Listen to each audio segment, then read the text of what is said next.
Welcome to the Son of a Geek Podcast with your glorious leader and host, Spencer. Son of a geek! And I feel like I had to add that in. I thought it was beautiful.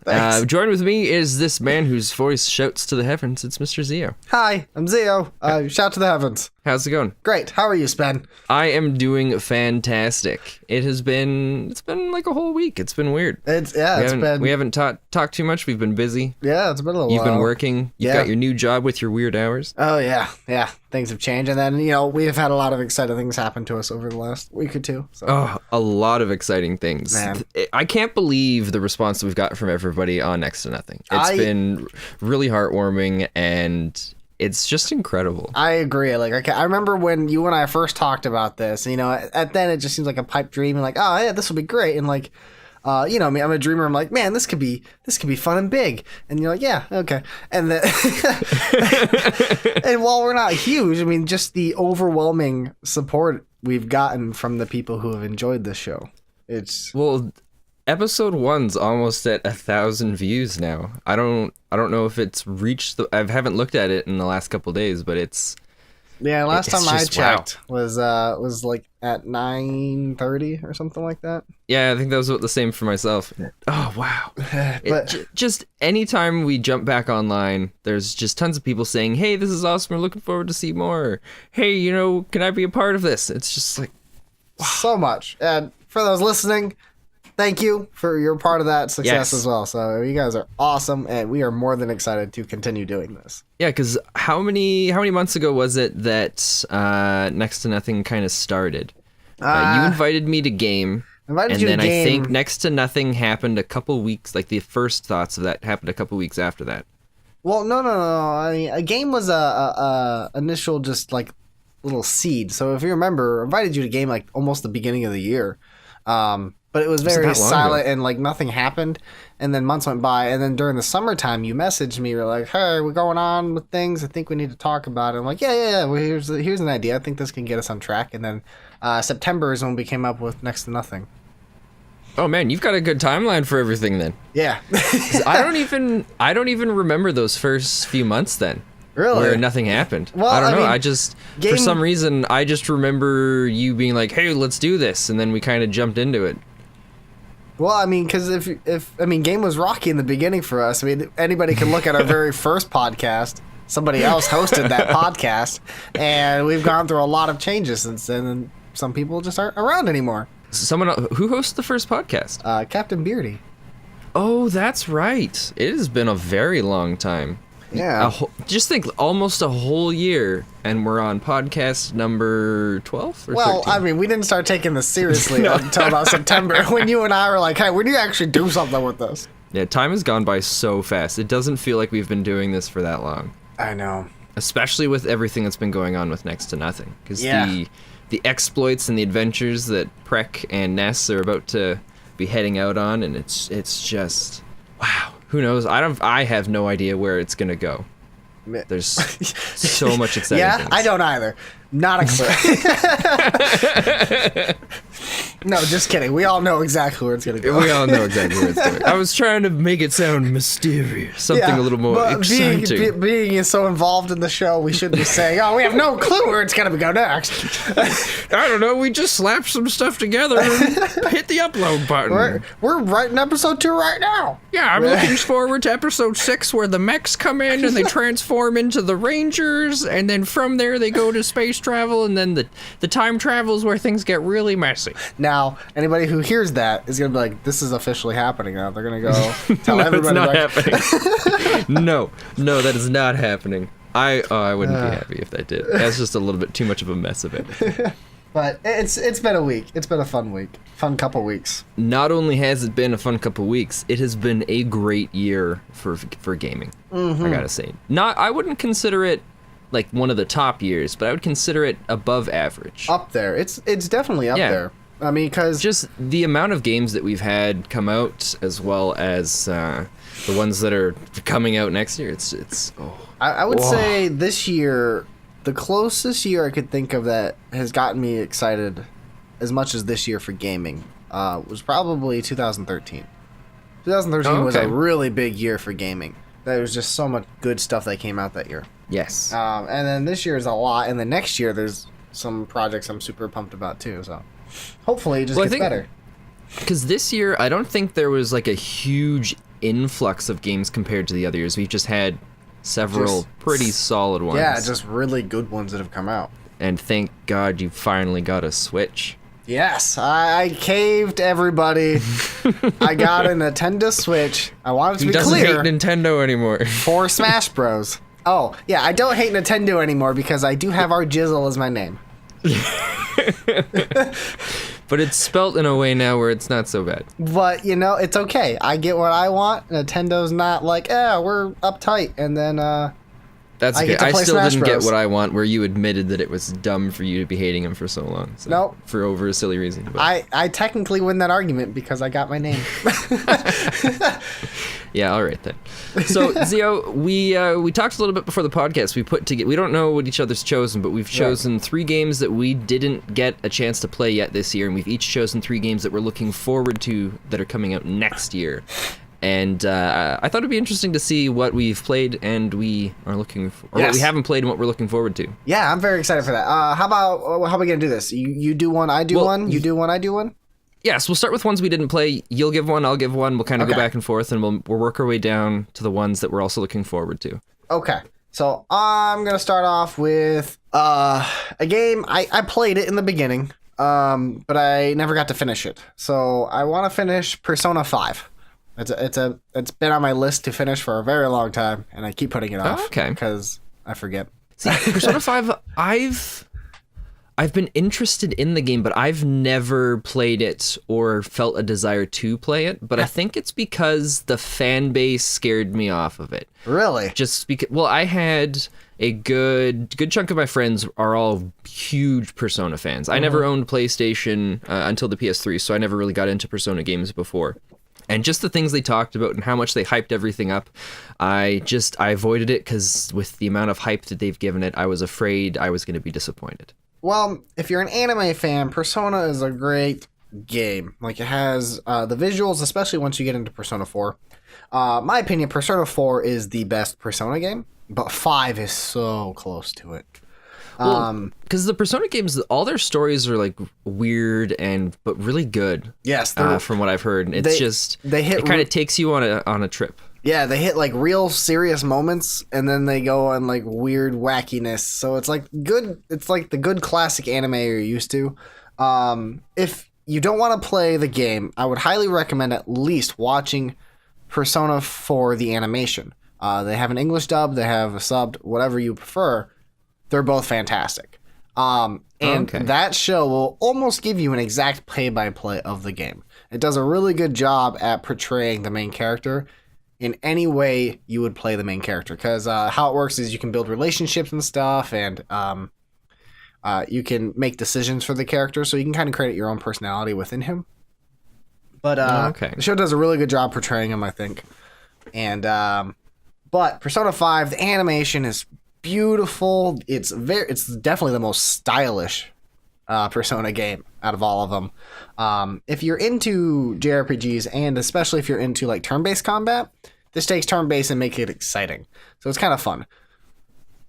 Okay. Because I think the only experience I've ever had from Persona, minus what my friends have told me about it, is, you know, the YouTube channel. It's like an old one. They did like YouTube Poop and stuff like that, where they just kind of did spoof videos on different things.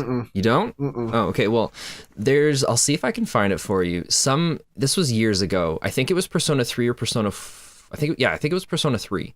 Some guy did his own kind of recap series on it, where he did these really like, it was line drawing animations of the game itself, and it just kind of comedicized the whole thing. Okay. And I don't know. I'll see if I can find it. If anybody knows what I'm talking about, post it below, because I don't know if I'll be able to find it. It's been years and years. But it was the first time where I saw just kind of the idea of the story of what the games were, and I was like, someday I'm going to play this, but then it's just, it scares me. I played the very first one when I was actually really young, and then I broke it or lost it somehow. I never played 2 or 3. I got into 4 because I had a PS Vita, so I got Persona 4 Golden. I I loved it. Then I watched I actually played Persona 4 Golden and watched the anime at the same time. So I would play up to a part, and I would watch the anime. Oh, okay. I would watch the anime up until the part I got to.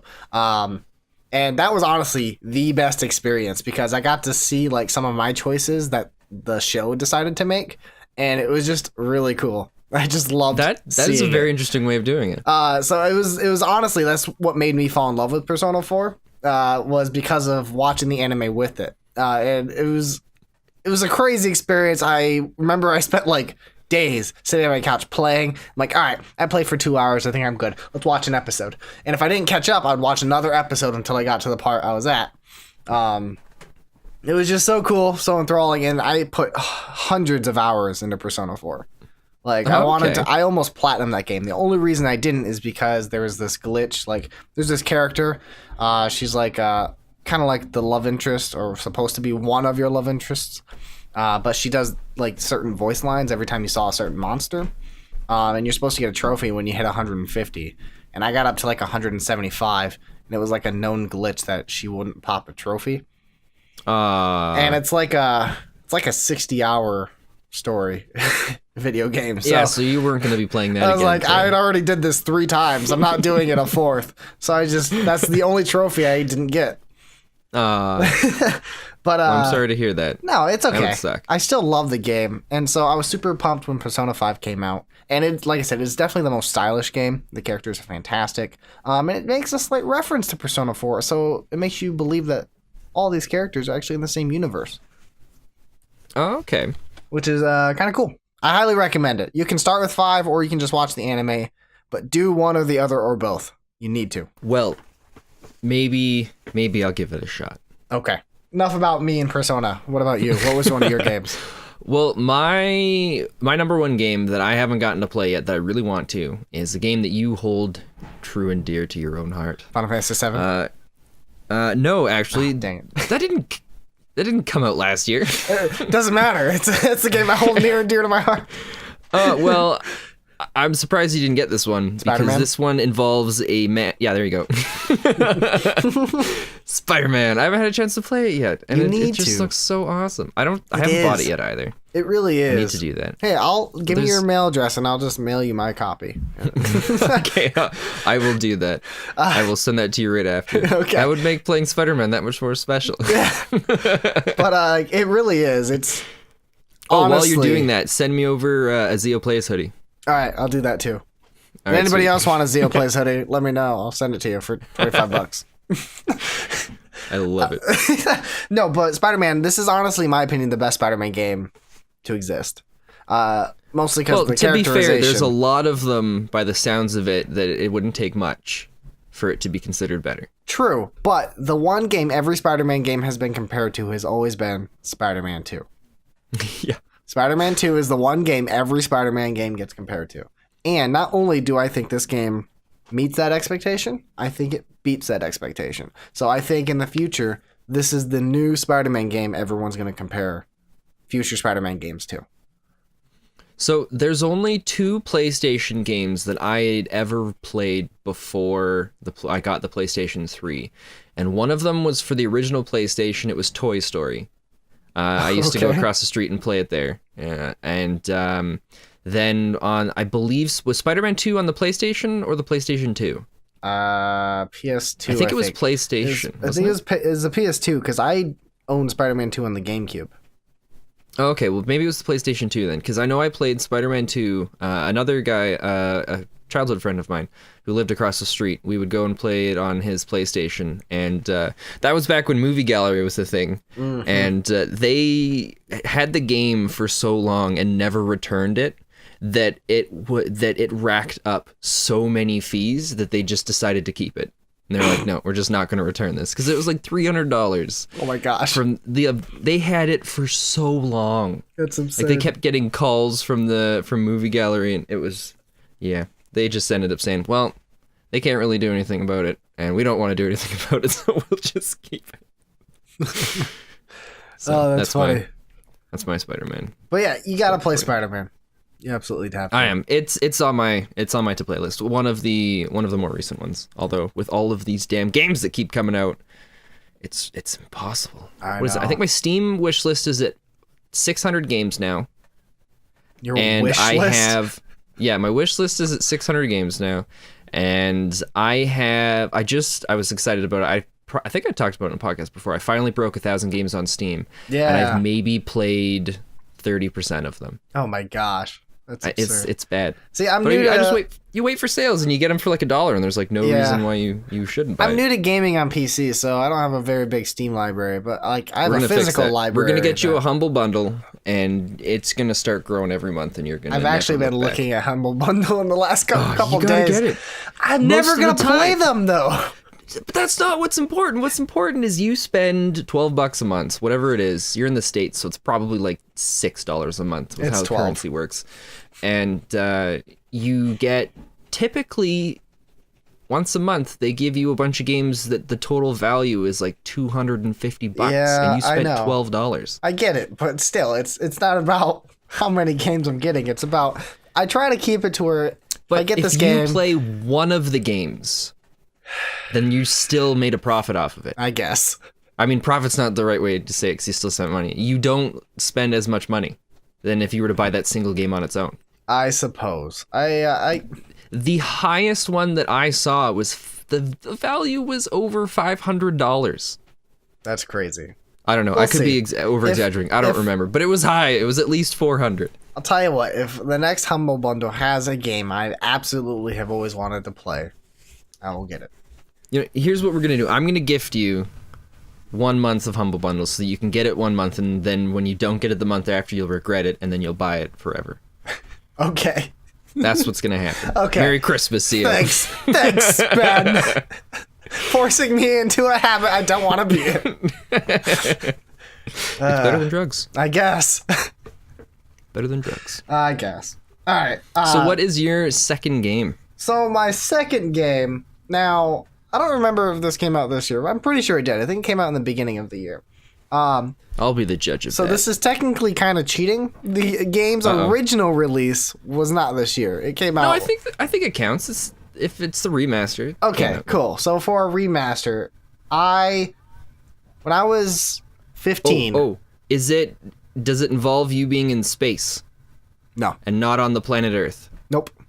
Oh, damn it. Okay, I mean, I wouldn't be on the... I mean, we're not on the planet Earth in this game, but it's not in space. Is it on a different planet? I would assume so.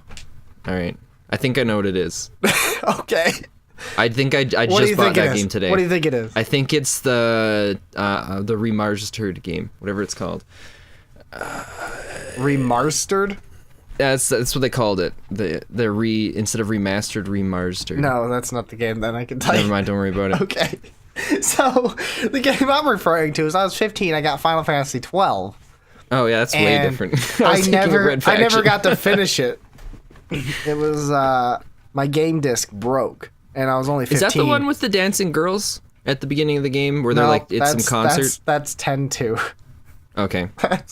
Common mistake. I don't know. I don't really know the Final Fantasy 12 is in the Evil East world, which is typically the world that is in the Nintendo Final Fantasy games. You know, like the strategy RPGs, like Final Fantasy Tactics. Anyways, it has Vaughn and Lady Ash and Bosch, and it's basically Star Wars, but I think better because the story's a little more in depth. Ooh, be careful. I know, insulting people. But Zeo, now we have the most dislikes on this video we've ever had. We're never going to be YouTube Rewind. But anyways, I never got to finish it because my disc physically broke and my mom wouldn't buy me a new one at that age. So I didn't have a job yet. So it got put in the back burner, but I bought it. Nice. And pre-ordered it. I downloaded it and I never played it. So is your save game transferable? No, it's from the PS2. Oh, well, then I guess you're going to have to start all over again. I would have to start over, which is fine. Yeah. That's unacceptable. At this day and age, the saves should be transferable. We've got good enough technology for that. To go all the way back to my PS2 save card that I don't have anymore. They need to find it somewhere. Well, I'm sure you can get a USB adapter so you can plug it into the computer and then you just copy it on. Again, and then there's... I would still have to have my memory card for the PS2. How could you... I still have all of my memory cards for the GameCube. Every single one. Even when it was only like 59 bytes, so you could only save like 2 games onto it, so you had to have 12 memory cards. I don't have any of my old consoles. The oldest console I have is my PS3. I give all my consoles away when I upgrade. I blame your wife. Why? I don't know. Just she's someone that we can blame, and she doesn't really have the opportunity to say anything back right now. That's fair. But no, it actually is my fault. I always give my consoles away when I get a new one, so somebody else can enjoy what I enjoy. Wow, that's really nice of you. I would never do that. I kind of regret it. Yeah, well, if I gave away all of my consoles, I never would have had a microphone or wait for my microphone stand. Thank you, Xbox 360. Rest in peace. All right, and it still worked too. What's your second game, Spen? Assassin's Creed Odyssey. I've always been a big Assassin's Creed fan, and there's still a couple of them before Odyssey that I haven't had a chance to play yet. But Odyssey from this last year is... Whenever I see my dad, he's playing it, and it looks so good. Yeah. It looks so good. I want to play Odyssey too.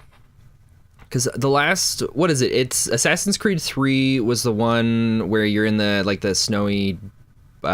forested place. Yeah, when you're Connor in America. Yeah, Connor, that's what it is. And then the next one is Black Flag, isn't it? Yes.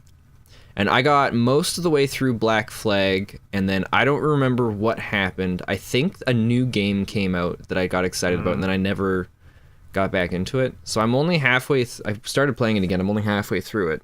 See, I gave up after 3. I didn't play... anything up until Unity, because I'm a huge Victorian era fan, so I love anything in that time era. So I played Unity and then Syndicate. I love both of those games. Oh, nice. Those I'm excited for as well. I never beat number 3, and I never will. Because it was such a... I don't know if they fixed it, but it was such a mess when it came out. It was. It was so frustrating. It wasn't great. There was so much about it that could have been really cool. Yeah. Like it has definitely one of the coolest trailers for an Assassin's Creed. Like I love that trailer when he was going out and attacking all the soldiers and stuff. Yeah, it was super cool. But Assassin's Creed Odyssey, it's on my to play list. I want to play a good one. It looks really good. Yeah, it does. I think that's the first one where you get to choose between being a guy or a girl. No, or did they do that in the one before it? Syndicate. Well, Syndicate had you playing as the both characters, didn't it? No, you could. Like, you had to... They only forced you to play those characters, I think, a couple times. You have to choose. Okay, because I thought... They were a brother and sister duo, so you could go back and forth. So did you choose at the beginning of the game and basically say, this is the gender I'm going to be? Or was it... No, you can literally swap between them whenever you wanted. Oh, okay, no, because I was saying that Odyssey is the first one where you choose the gender at the beginning of the game and it kind of changes. Not much. Just the voice actor and... I think there's a couple different interactions that are just different just because they're gender based. I kind of wish they would have kept it like Syndicate, because what I liked about Syndicate is, one had certain strengths that the other didn't in a way. And so, like, if you wanted to switch, you could, and they each had their own personality, and they're both the main character of the show. I don't know. I really liked Syndicate. I thought it was really well done. Well, have you played Odyssey yet? No. From what I've heard, is your best option is to choose the female version. Yeah. Because the voice actor is, I guess, apparently absolutely superb. Oh, nice. And she just brings the game to life.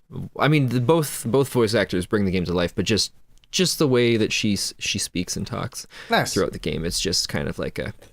Well, I definitely... It's an A+, but she gives it that extra plus on the end of it. I definitely want to try it then. I can't wait to get it. Nice. Well, what's your third game coming up? So my final game... Or I guess that you passed by. Yeah, my final game that I'm looking forward to that I need to go back and play is Shadow of the Tomb Raider. I loved the Tomb Raider reboot. It was one of my favorite games of 2013. And I thought it was fantastic. I thought they took good elements from like Uncharted, but they made it kind of their own. They added the survival element. And then they kind of pushed that even farther with the Rise of the Tomb Raider game, where they focused even harder on the survival element, and they created a slightly more open world, in quotations. I would say like larger maps that you could kind of explore. And then they pushed the whole tomb raiding aspect a little more too, and it was just really fun. I thought both were fantastic games, and when I heard about Shadow of the Tomb Raider, I was super pumped. And then honestly, Like, I was going to get it. I remember something happened where I couldn't, and then I just completely lost track of it. Like, I remember getting in my car, I'm like, oh, I need to go pick this game up. And then an emergency happened, and I couldn't. And then I just forgot. That sucks. Yep. So for myself, unless there's anything else you want to No, go ahead. say about yours. Sorry, I felt like I was jumping the gun there. No, you're good. Go. But for me, Valkyria Chronicles 4. Oh, yes! That's one I haven't played yet that I'm looking forward to. I loved Valkyria Chronicles, the first one. And I heard really good things about 4. So I want to play that too. Dang it. I'm going to make yours my list too. I don't think I played the second one. It's not good.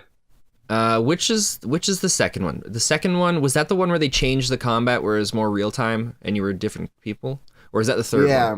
Well, they both are different. The second and the third one, I think, are technically connected. I think they're the same characters for both of those two games. Oh, okay. Because I know the first one came out and I loved it, and then I think then it was the second one, it came out, and I didn't look into it or anything. I just saw Valkyria Chronicles. I'm like, this is gonna be great, and then it wasn't what I was expecting. Were you mistaken?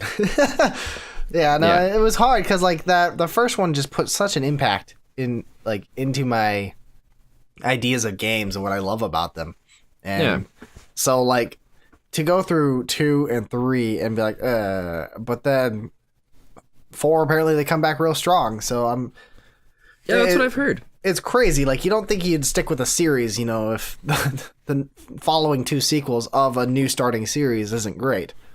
So, but well, the one thing I've heard about it is I guess the main characters don't really feel like they have a super strong presence in the 4th one.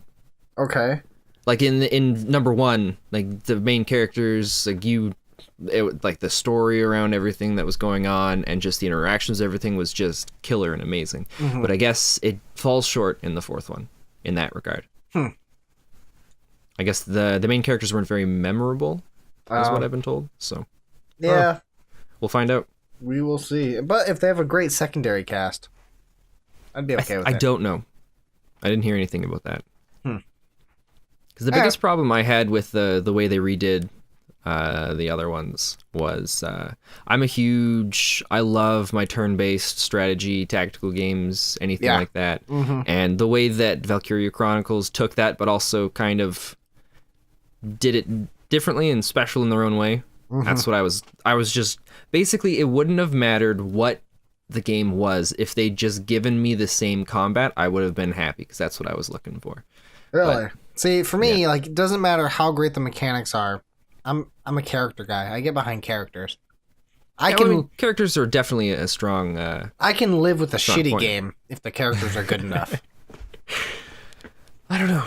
I'm a good characters and good story is what sells the game for me. But if it's not fun to play mechanically for me, that's fair. A game that isn't fun to play does make it more challenging. Yeah. I think that was a good list. I've just got all these sad feelings remembering back about the in-between number 1 and 4. Thanks, Ben. Thanks for ending this on a bad note. Wow. Well, let's bring it up on a good note. Okay. What are 3 games that you are looking forward to that are coming out next year? Well, let's start with your number 1. I think it's the same as mine. My number 1? Yeah, I think it's the same as mine. And if it's not, then it's at least on... All right, wait, are we going to stop at number 1 and like which one I'm looking forward to the most, or number 1 on the list? I mean, I have mine labeled as 1, 2, 3. I don't know if they go in that order, so that's why I'm just saying number 1. But what's one of them on your list? Okay, one of them on my list is Anthem. Yep, that's what I was waiting for. Yep, Anthem is... I'm so pumped. It looks great. It's going to be so good if it doesn't suck. I know. And that's the fear. That's the fear because of the producers behind it. But I want to believe that the creators are going to stay strong and they're going to make and release a great game. I think so. It's what kind of like Anthem is the game that I caught in my head of what Destiny was going to be. Like, And I'm not saying it's Bungie's fault what Destiny came out to be as, because in the beginning they kind of promised it as like an MMO style, like open world game. And they kind of gave me some false expectations, and it's not their fault. I hyped it up myself. That it wasn't fair. That. So Anthem looks a lot more akin to what I thought Destiny was going to be. No, that is a common thing that you hear in any sort of discussion about Anthem. Really? Good. Because that is what I wanted Destiny. I wanted Destiny to just be like, hey, you get to explore planets with your friends. And that's it. Like, that's all I wanted. and it's a shooter, but this one, Anthem, looks so good because it's got those RPG elements, so the combat even looks fun. Graphics are just beautiful. It'll be interesting to see how the maps work out. Because they've talked about there's a huge thing to do with the height of the maps and being able to travel around and explore. Mm-hmm. And I don't know, it'd be hard trying to find the balance between exploration and combat. As in, like, how much do you want them to explore around and how much do you want them to be fighting things? And I don't know, I'm concerned that there might be too much of this whole traveling around and trying to get to different things. And then it would feel more like fetch quests. Okay, yeah, I can see that. But I don't think we'll have an issue with that. I don't think so either. I'm positive we won't, because I want to feel that way. Yes, I want it to be great, and it's a game I will absolutely buy right away and play. Do you have a class or I don't remember what they call them. There's different kinds of mechs, but do you have one you're looking forward to? No, I've kept myself in the dark a lot for it, just off of the initial stuff. So, well, I won't say anything then. But I typically, in games, I lean towards speedier things. I like to be able to be movable in a situation. Yeah, you're more of a. So if in like a tabletop type of conversation, you'd be more of a dexterous character. Yeah. I like to play characters to where I can dive in and then be like, oops, and then dive out if I made a mistake. It'd be so much fun to play D&D with you being a rogue then. I'm very much a reactionary person, so I like to make choices and then have backups for that. Well, I think you'll have the opportunity with that in Anthem, from what looks great. I've read. I mean, that's why I love Bloodborne so much. So. Yeah, but Bloodborne, that's a whole nother conversation. Yes. So that was also on my list, so why not hit us with the second one? Okay, so my second one is Kingdom Hearts 3. Ooh, I didn't have that one on mine. So I felt like I had to. So, like, at this point, honestly, I don't care as much about Kingdom Hearts 3 being released right now as much as I loved the series. Like, it's just been so long that the hype died for me. It just died out. Because they released a bunch of, like, side games and all these other spin-offs and stuff. Donkey makes a really good video about that. And while it's not, like, bad, they're just unnecessary. So I felt like they could have focused on releasing the main trilogy first and then all these other games. No, that's fair. But did you see or hear anything about the leaked footage and information about the game? No.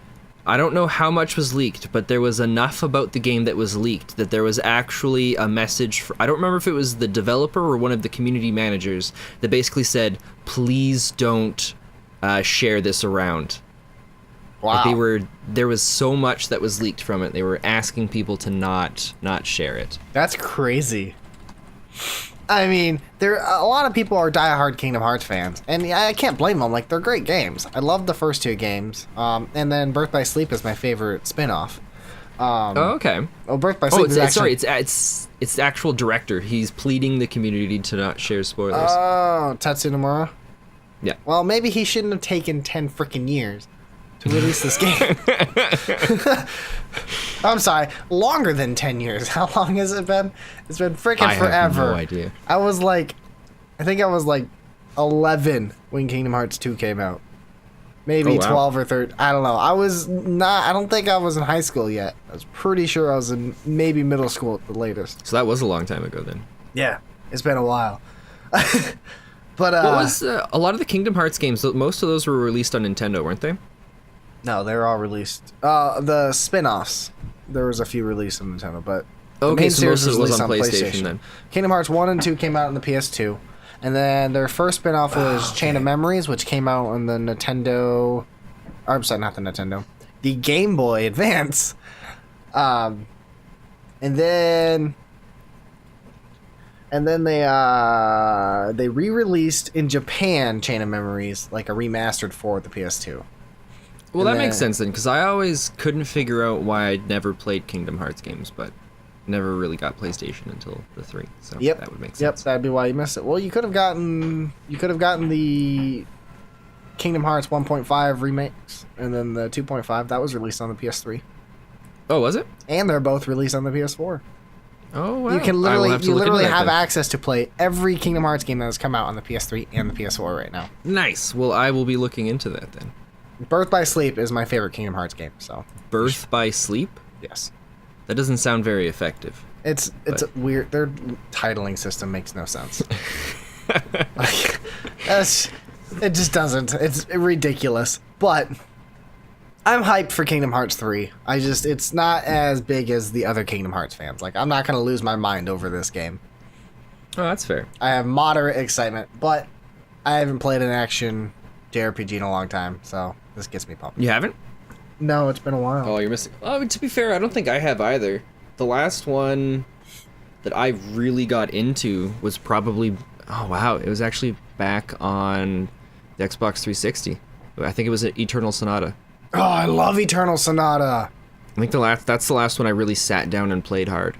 The last game I played hard was Final Fantasy 15.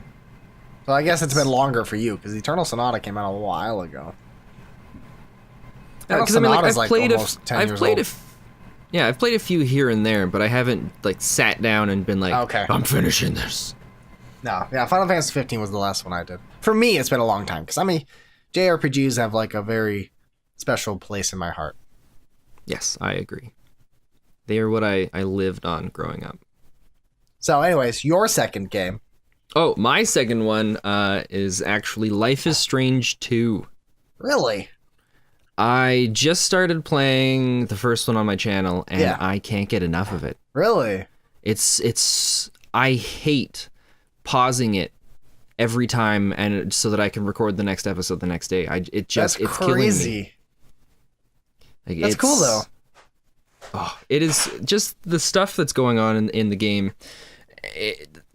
If number 2 is anything like the first one, even if it was only 10% as good as the first one, it would still be fantastic. See, the first one didn't linger with me that much. Like, it was good. I just put it down and I was done. I've never played a game before that, or at least that I can remember, that's touched on the kinds of topics that this one has. Okay. So and just the way that it presents elements. The characters. Okay. This one, it's the story that's just... I can't get enough of it. Because I just finished... What is it? There's 4 or 5 chapters? Yeah. I just finished chapter 1 and I just started... I'm a little bit into chapter 2. Okay. And it's just... I don't know. Maybe my opinion will change as the closer I get into it, but... Yeah. No, I'm not saying it's bad by any means. It was just... For me, it didn't linger with me as much as other games has. Oh. Well, it's interesting. When I finish it, we'll have to talk about that. Yeah, we will. Yeah. So what's your third one? So my third one isn't confirmed for this year, but it's heavily insinuated. Okay. But I don't think it's actually going to happen. However, I will remain hopeful. It's Final Fantasy VII. The reason I'm so excited, the reason I put Kingdom Hearts 3 on my list is because once Kingdom Hearts 3 is over, that means Final Fantasy 7 is next. Because Tetsuya Nomura is the director of 7. So oh, maybe. Unless he has another project that he's going to be working on that's not. He will not put off Final Fantasy 7 for another project. Why not? What if I will hunt him down? See, but what if all of this want for Final Fantasy VII is the perfect reason to not make it? Then they shouldn't have announced it. But what if that's all part of the plan? No. No. They're like, wait a minute, everybody wants it, so we'll tease it, and then we won't give it to them, so they want it more, so we'll just keep releasing more games, and then they'll just keep buying those because they'll need it to tide themselves over until Final Fantasy VII comes out, which is actually never going to happen. No, for all the people who have bitched about how long they had to wait for Kingdom Hearts 3, I've had to wait much longer for 7. So. Well, yeah, but you could play Final Fantasy VII. You can. That's okay. That's fair. You can't play Kingdom Hearts 3. But people have been demanding for a remake of 7 since like 2002 or 3. Since Steam first came out, pretty much. Well, not when it first came out. When it first started putting out like different indie games, and I think after the first couple remasters were put on it, it was just like Final Fantasy VII. Well, like, the game was so great, and then when they came out with the movie Advent Children, people were like, these graphics are phenomenal, we need a game that looks like this! I think the only thing that fans wanted almost as much as a Final Fantasy VII remake was for Cloud Strife to be a playable character in Super Smash Bros. Well, that happened. I know, and that it did happen. Before the remake, so... Yeah. I'm okay, like... I don't even need the full game. I just want a demo. I want to just play as Cloud. Tell you what, and Barret. I will make one for you. You're gonna make me a Final Fantasy VII demo, huh? Yeah. All right. It'll be complete with some gameplay. Not everything will be ready to go, but it'll be there for you. Okay. I'm writing this down right now. Make Final Fantasy VII playable demo remake for. You just have to have the intro of the game, which should be pretty easy for you to get. You can just rip it off YouTube if you want. It'll satisfy No, I'm me. not. That would be cheating. I'm going to remake it. You're going to remake the entire intro. Yeah. And I'm going to do it for you. Oh, thanks, so that you can play it. That's the real Christmas gift. You know what? I'll even tell you what. I'll one-up it, and you'll be able to play the game through voice commands. That sounds awful. I don't want to do that. I don't want to do that. It's too late. I've already said it. It's already canon. I don't want to be a part of this anymore. It's getting worse. Go left. Go right. A button. B button. Oh, God, that'd be the worst. It's going to be great. You're going to love it. Don't you worry about it. So before you get a chance to really say anything else against my beautiful idea there, I'm going to let you know about my third one. Okay, you tell me about it. Anno 1800. What is that? So it is... anybody that's familiar with the Anno games knows that they're basically strategy, simulation, city builder with a touch of kind of exploration games. It's this one, like they've had a few different ones. Most of them kind of taking place. What is it? Anno 2020 or something like that. I don't know. It's been a while since I played an Anno game, but it's about just building up your city, working on different parts about it, whether it's your economy or your living standards. Just to I say it that way because I have a weird way that I play those kinds of games, so it's hard to explain. But this one takes place in the Industrial Revolution, in the Anno universe, and it's supposed to be one of the most exciting and fast-changing periods of all time. Which makes sense because it's the Industrial Revolution. So It'll be neat to see how they play that out in Anno 1800. There's new technologies, continents, societies, and apparently we can even build a new world in our own image. So crazy. I'm a huge fan of strategy and simulation city builders. Just micromanaging, feels good. Just like I just recently got back into. I've only found out about the 1800 recently, and to scratch the itch for it, I started up Factorio again. Yeah, micromanaging games are literally the bane of my existence. Oh, I love it so much. When it gets to the point where things build up that nothing's working properly, so you've got to go in there and be like, well, shit, what do I do now? And then you slowly start working out the kinks to get it so that it begins working at that optimum level, and it feels so good. That's what I do at work. I don't need to do that in a video game. Oh, you're missing out. One of these days we'll have to play Factorio as well. I don't know, man. We'll see. It's going to be great. We'll jump in, we'll play it for 5 minutes, you'll get angry and frustrated and then quit, and then I'll just bug you about playing it over and over and over again, but we'll never actually play it again. Although I gotta say, Spen, every week when we talk about something, you always introduce me to a new game that I have never heard of existing before. So I gotta say thank you for that. At least you're expanding my knowledge of video games. Well, when you first talked about doing a podcast and we were going to do it like game related, I'm like, this is sweet. I get to talk about all these games. And then we start talking about games and I'm like, wait, there's so much Zeo doesn't know. Yeah. You know what? We should actually start a segment on the podcasts where I try to figure out a game that you haven't played before and convince you that it's something you want to play. All right. I think that would be fun. We'll try it fun. We'll see how it goes. We'll have to try that out. We will. Yeah, that's a good idea. For those of you listening, let us know below if that sounds interesting to you. Yeah, if it sounds stupid, you can say that. Yeah, it's all Spen's fault. Just be like, hey, stupid, you're a dummy. Whoa. Dummy and stupid can be considered offensive words, so we would appreciate it if you said the ideas were poopy. Yes, we don't. Because at least that can be cleaned up. Gotta keep it family friendly. We don't have to. Exactly. Yeah. So.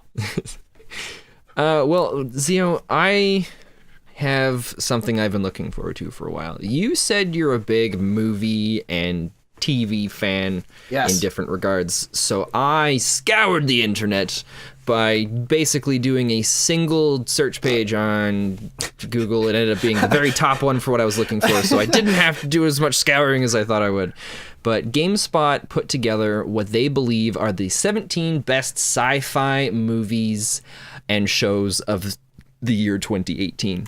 Okay. So I asked you to put together a couple titles so that we could figure out or see if you could guess or come up with some that might be on this list. Okay. And if history goes to show for anything, you're going to get almost nothing. Like it's going to be great. So I thought I'd up the ante, and if you manage to get, let's say, so you've got 5 shows and 5 movies, correct? Yes, I have 5 TV shows and 5 movies. Now, to be clear for those listening, sci-fi, we're referring to science fiction as a whole, not sci-fi is in space. Correct. So if you manage to get 6 out of 10 when the remaster comes out for Final Fantasy VII, I will buy it for you. That's not fair. See, if you told me that this was going to be a competition where we're competing and I'm comparing, I would have made my list different. Instead of choosing what I think are the best, this is exactly I chose my why favorite. I didn't choose the best. I chose my top, not what I think is the top. Because I have different opinions. I have my favorite things, and then I have things that I recognize are better than what I like. I'm going to go back to our chat here, where I have it here. December 8th, 2018. Oh, my God. Hey, one of the upcoming podcasts, what do you think are the best sci-fi movies and TV shows of this whole year's? Right. You said, what do you think? Not exactly. And if if some of those manage to be on this list, we're going to have a great time. If most of them aren't, I'm going to have an even better time. Right. So I remember that, but I read that differently, as in what I think are the best. See, because like I said, no, that's exactly how I wanted it to be. Okay. See, now it's more of a challenge. Right. Plus, so now we're going to see how my opinion compares to the general masses. Well, I already know one is not going to be on this list because I cheated just to get it on there. See, yeah, but Zeo, cheaters never prosper. That's fine. And in this case, cheaters may never play Final Fantasy VII with somebody else's money. So, we'll see. Why not spout off a couple of the ones that you've got there? All right, so I'm going to start on the TV show side. Okay, and you know what? Why not... When you let us know what it is, or when you give us the name, just for those that might not know what it is, do you want to just give a quick hey, this is what the show is? Absolutely. So you're amazing. Yeah. So number 5 on my list on the TV show side is the one I cheated for. I had to get it on this list because I love it. Black Mirror is a fantastic show, and the reason I cheated is it came out at the very end of 2017, and I didn't watch it until January of 2018. So I put Black Mirror on here as one of the best TV shows of 2018, specifically referencing episode 1. I think it is quite an excellent episode. And for those who don't know what Black Mirror is, it's basically a show that every episode will show you some really cool piece of technology. It'll be like, oh, hey, check this out. This actually isn't that far in the future. We can kind of make this happen. And you're like, wow, this is really cool. And then they show you everything awful that happens with that technology because people ruin everything. It's a really depressing show. So if you get heavily affected by the mood of what your TV shows are, maybe just watch an episode at a time and then go watch happy things. But episode 1 is a fantastic entry for season 4. So I put that as number 5. Oh, well, Zeo, I have some good news for you. That's not on the list. They also cheated, and No Black way. Mirror season 4 is on this list. Really? No, it's not. Yep. Is it really? They have it right here. Since getting a new lease on life after being picked up by Netflix, Black Mirror continues to get darker and more twisted. Nowhere is that more apparent than in the show's 4th season, which debuted at the very end of 2017. It is on the list. Oh my god. That's amazing. Dude, I should just win right now because of that. Like, I put that on there because it was such a great show. I really liked season 4. Their justification was it's a really good show and it's close enough to the end of the year. So that was my justification. It was so close. I didn't watch it until the beginning of the year. Which is why I thought it was funny. I was giving you such a hard time about that. That is great. All right, anyways. So, all right, give us another one. So far, this is the best starting point you've ever had. This is the best starting point I've ever had. Okay, so going to the movie side now. One of the best movies of this year for me was Cloverfield Paradox. For those of you who don't know, Cloverfield is a movie that came out in the mid 2000s. It's one of my favorite movies of all time. It's my top 5 favorite movies. I love monster movies, so it hits that note. And then I love the found footage style. Cloverfield is like just one of my favorite movies ever. And then they did 10 Cloverfield Lane, which is technically in the universe of the Cloverfield movies. I'm very obsessed with the series. So when I heard Cloverfield Paradox is coming out, I was actually watching the Super Bowl with my friend. And I had no idea Cloverfield Paradox was coming out. They announced the movie, showed the very first trailer during the only Super Bowl I have watched in the last 15 years. That's awesome. They showed a trailer for this movie and said it was being released immediately after the Super Bowl. So I not only watched the Super Bowl, I stayed at my friend's house and we watched the Cloverfield Paradox movie, and I called into work that night. That's awesome. And it's not a great movie, but it connects the Cloverfield movies a little bit more, and it was awesome. So for me, it's in my top 5. Well, unfortunately, though, it has not made it onto the list. I didn't think it would because it wasn't, like I said, it wasn't like a mind-blowing movie. It was just, it was all right. No, that's okay. I think the only one I saw was I saw Cloverfield in theaters. 10 Cloverfield Lane, you didn't think was going to be connected, but then they throw something in there to kind of make you be like, oh, wait, is it? Interesting. Yeah. Is it a horror movie?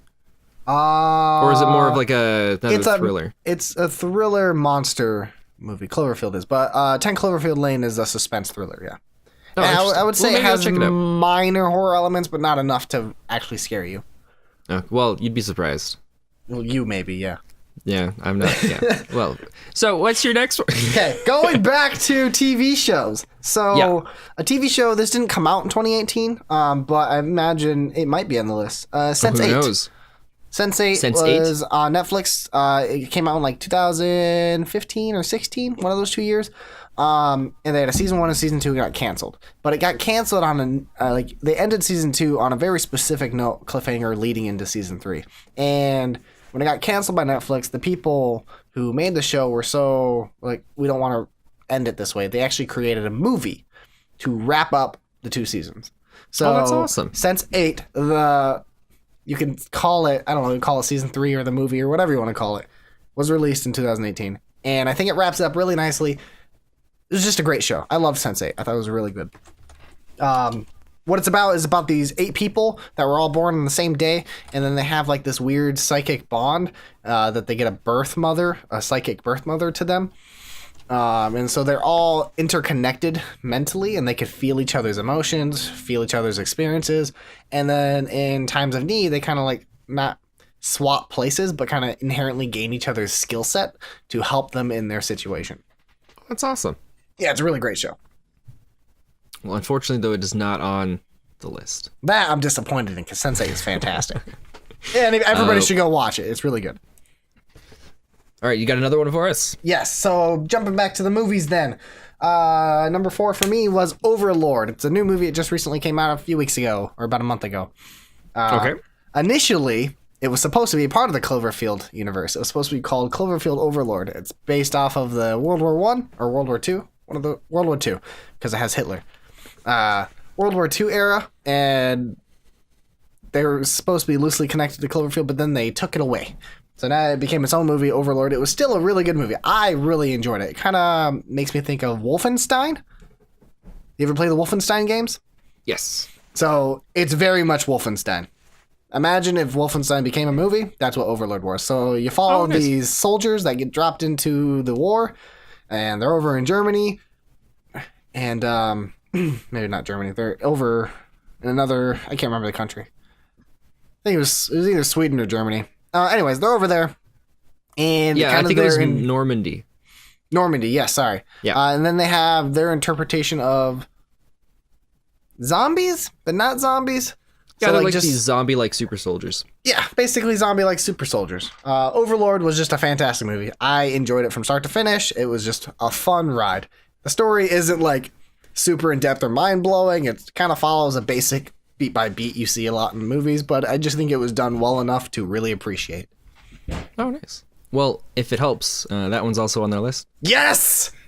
Overlord for the win! So, you got another one for us? Yes. Of course you do. I just say that because I need to transition for that. These are getting better, because these are at the bottom of my list. So number 3 on the TV side was Daredevil, Season 3.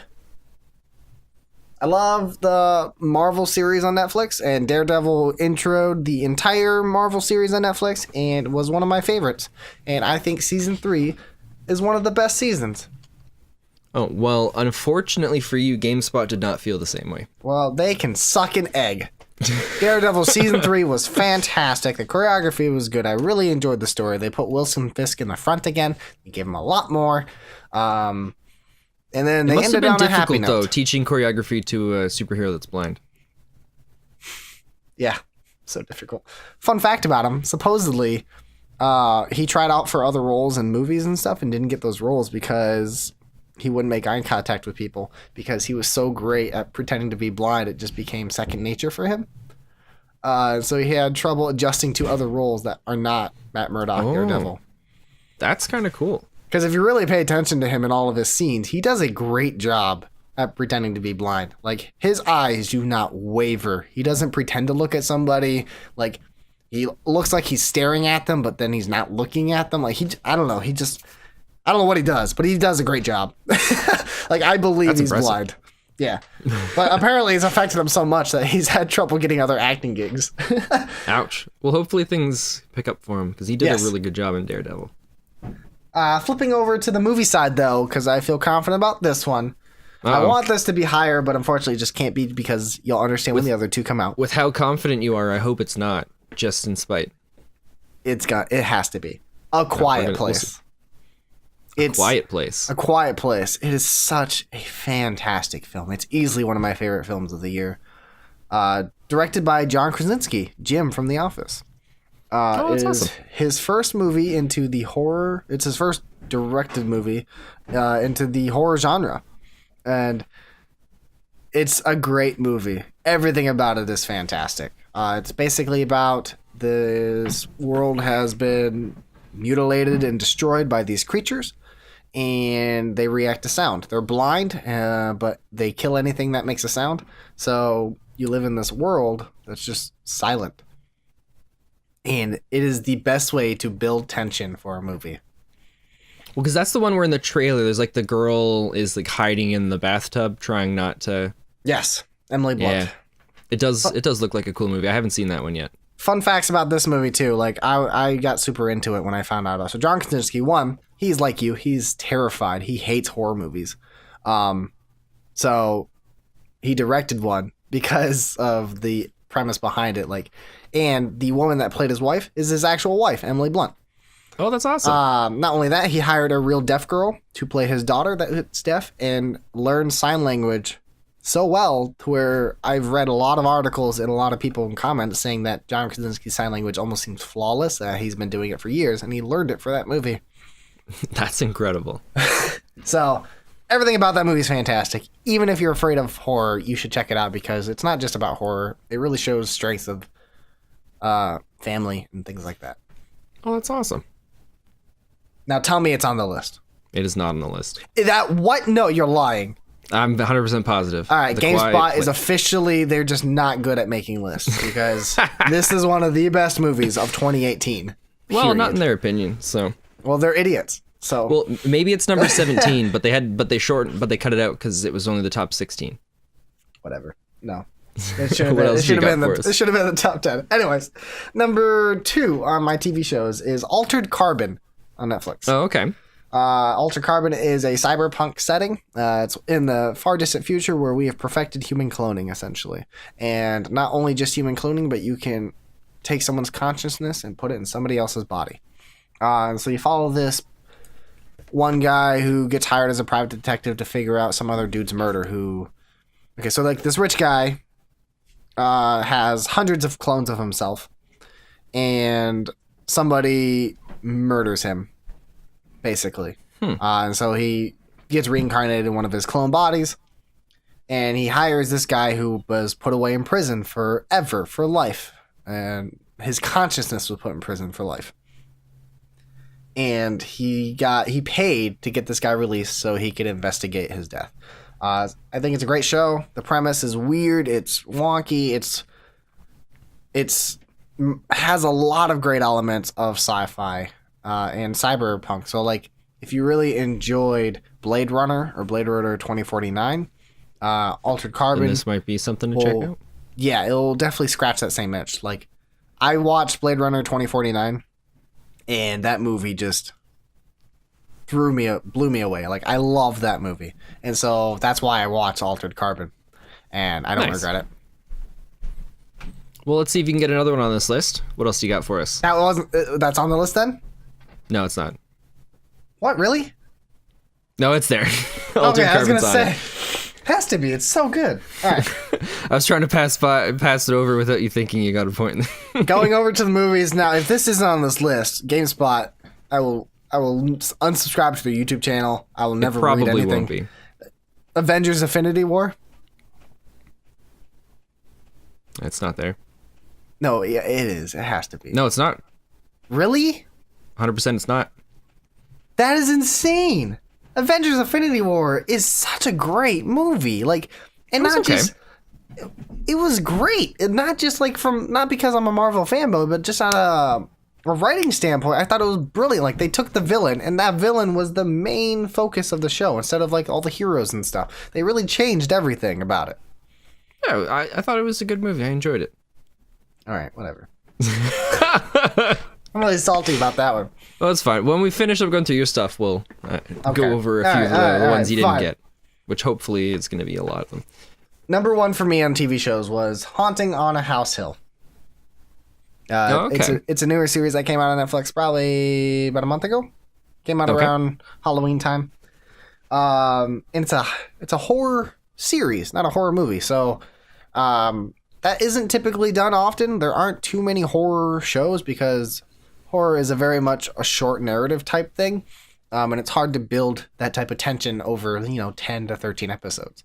No, that's fair. But Haunting on House Hill does a great job. They start off really strong with horror, and I would say it doesn't end like a horror movie. So, like, I think it goes from a weird transition to horror, goes from the horror genre to more of a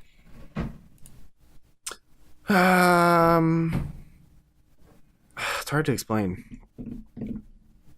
Ethereal genre, like it's like a suspense kind of. It gets real weird. Oh, okay. But it ends.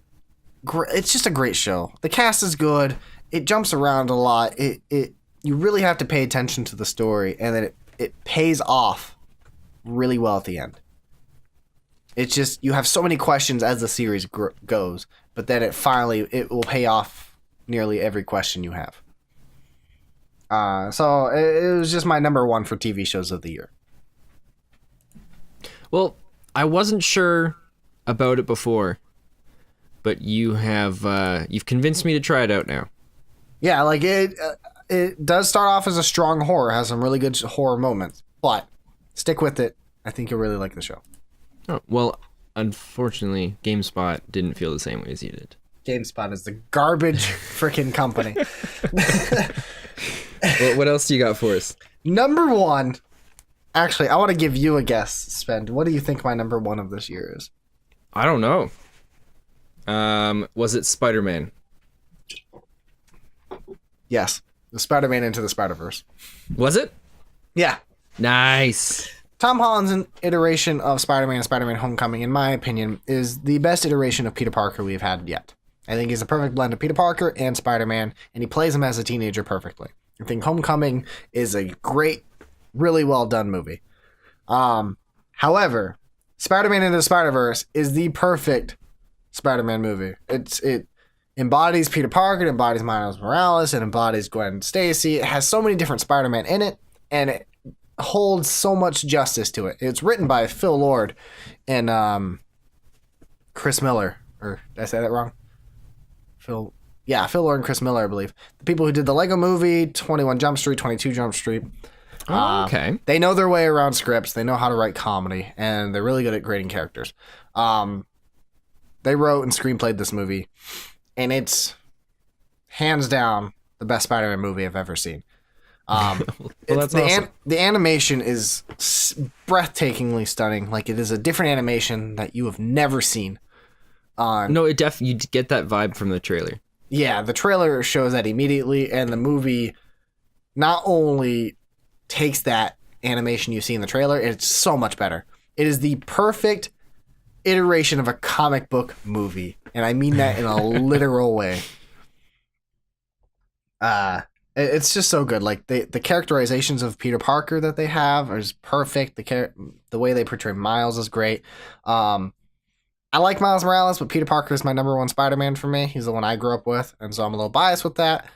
But this movie makes me love Miles Morales even more. They do a great job at interpreting him, and it makes me okay in the future when they eventually replace Peter Parker with Miles. I know it's going to happen, and it makes me more okay with it. This movie does a good job. Oh, well, not a good enough job to be on the GameSpot's list, though. It's not... It's not. GameSpot, you are the worst. I hope someone from here listens to me. If not, you guys in the comments, I need you to tag GameSpot and like tweet them, be like, this is Zeo's opinion of you, and it matters. You're the worst. Your credibility as a writer or creating lists, at least by creating lists, is pathetic. What's your last one? That is my last one. That was your last one? I thought you had one more. That was all 10. Oh, I'm bad at counting. Also, you're bad at guessing stuff that's on GameSpot's list. Apparently. That's okay. Well, here, I'll give you a quick run through of how their list went. Okay. So the number one was Maniac. Have you heard of the Maniac? Yeah, it's on Netflix. It has Emma Stone and the guy from Jonah Hill. That's who it is. Yeah, and we'll just kind of skip. We're not going to go too much into the description of these shows just because we're running very, very this is low a long on time. Podcast. So the next one is Annihilation. Oh, Annihilation was good. It was all right. I didn't think it was good. I enjoyed it, but I didn't think it was like there's something off about it. Like, I don't know. I predicted it right away. Okay, no, that's fair. Then they had Altered Carbon, and then Black Mirror season 4. Yep. Then there was Upgrade. Upgrade is on my list that I want to see. I missed it. It was only out in limited theaters, and it wasn't in a theater that was near me, so I didn't get to see it.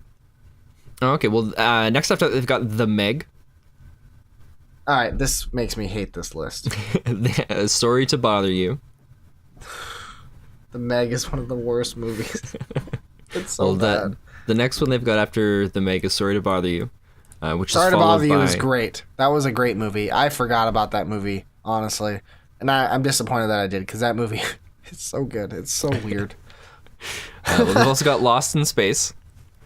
It was all right. And then Overlord. Yeah. Which is followed by Prospect, The Endless. I don't know anything about that one. There's also The Purge, the TV show. I didn't even know there was a TV show. Yeah, neither did I. Westworld Season 2. Yeah, I almost put Westworld on here, but I didn't because I wanted Black Mirror to be on there. There's also Jurassic World Fallen Kingdom. Jurassic World was very meh. There's also Counterpart. Yeah, I don't know. And their final one is Star Wars Rebels. I never saw it, but I've heard really good things about it. Yeah, I've heard nothing but really good things about it too. Yeah. But that is the 16. Unfortunately, you only got 3 of them on there, so you'll be buying Final Fantasy VII yourself. Sorry, Zeo. No, it's all right. Some of those things are very questionable. I don't know why the Meg is on there. That is that's not the Meg isn't even like Sharknado, where like it's a movie where you could say it's funny with your friends. It was just bad. I couldn't say. I've never really. I haven't seen Sharknado. I've only seen a couple scenes from it. I hate Sharknado, but I can get where people would think it'd be fun. I think it'd be. I can at least understand why people think Sharknado is great because you laugh at it with your friends because of how bad it is. But the Meg is just straight up bad. Like they don't play it off like, oh, this is just hammy and we're joking around. Well, like it takes itself too seriously. As much as it would be great to listen to you hammer down on the Meg right now, we are out of time for the podcast. Nice podcast. I'm going to talk about the Meg in length for like an hour. No, we're not. I know we're supposed to say yes, that's the way this works, so that we can help each other out, but no, we're not doing that. But that's it for our podcast tonight, today, this evening, this morning, whenever it is you watched it. It's the Son of a Geek. Son of a Geek. I'm Spencer, that's Zeo, and hopefully we'll catch you next time. Bye.